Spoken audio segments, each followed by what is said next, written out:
John chapter 5. Afterward, Jesus returned to Jerusalem for one of the Jewish holy days. Inside the city, near the sheep gate, was the pool of Bethesda, with 5 covered porches. Crowds of sick people, blind, lame or paralyzed, lay on the porches. One of the men lying there had been sick for 38 years. When Jesus saw him and knew he had been ill for a long time, he asked him, "Would you like to get well?" "I can't, sir," the sick man said, "for I have no one to put me into the pool when the water bubbles up. Someone else always gets there ahead of me." Jesus told him, "Stand up, pick up your mat, and walk."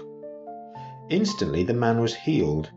He rolled up his sleeping mat and began walking. But this miracle happened on the Sabbath, so the Jewish leaders objected. They said to the man who was cured, "You can't work on the Sabbath. The law doesn't allow you to carry that sleeping mat."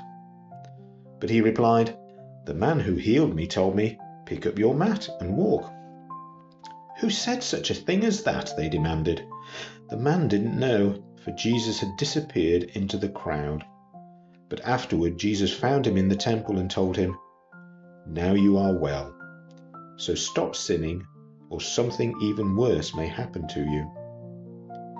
Then the man went and told the Jewish leaders that it was Jesus who had healed him. So the Jewish leaders began harassing Jesus for breaking the Sabbath rules. But Jesus replied, "My Father is always working, and so am I." So the Jewish leaders tried all the harder to find a way to kill him. For he not only broke the Sabbath, he called God his Father, thereby making himself equal with God. So Jesus explained, "I tell you the truth, the Son can do nothing by himself.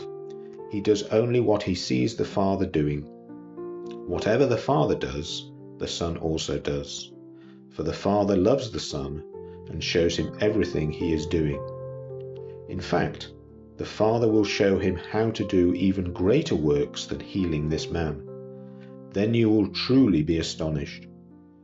For just as the Father gives life to those he raises from the dead, so the Son gives life to anyone he wants. In addition, the Father judges no one. Instead, he has given the Son absolute authority to judge, so that everyone will honor the Son, just as they honor the Father. Anyone who does not honor the Son is certainly not honoring the Father who sent him. I tell you the truth, those who listen to my message and believe in God who sent me have eternal life. They will never be condemned for their sins, but they have already passed from death into life. And I assure you that the time is coming, indeed it's here now, when the dead will hear my voice, the voice of the Son of God, and those who listen will live.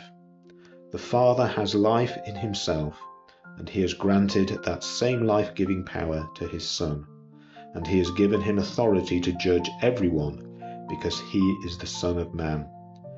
Don't be so surprised. Indeed, the time is coming when all the dead in their graves will hear the voice of God's Son, and they will rise again. Those who have done good will rise to experience eternal life, and those who have continued in evil will rise to experience judgment. I can do nothing on my own. I judge as God tells me. Therefore, my judgment is just, because I carry out the will of the one who sent me, not my own will.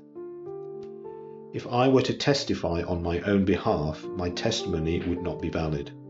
But someone else is also testifying about me, and I assure you that everything he says about me is true. In fact, you sent investigators to listen to John the Baptist, and his testimony about me was true. Of course, I have no need of human witnesses, but I say these things so you might be saved.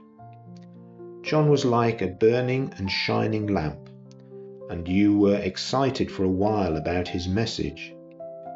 But I have a greater witness than John, my teachings and my miracles. The Father gave me these works to accomplish, and they prove that he sent me. and the Father who sent me has testified about me himself. You have never heard his voice or seen him face to face, and you do not have his message in your hearts, because you do not believe me, the one he sent to you.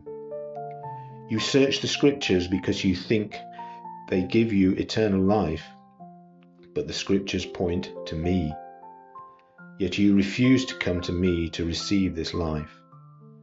Your approval means nothing to me, because I know you don't have God's love within you.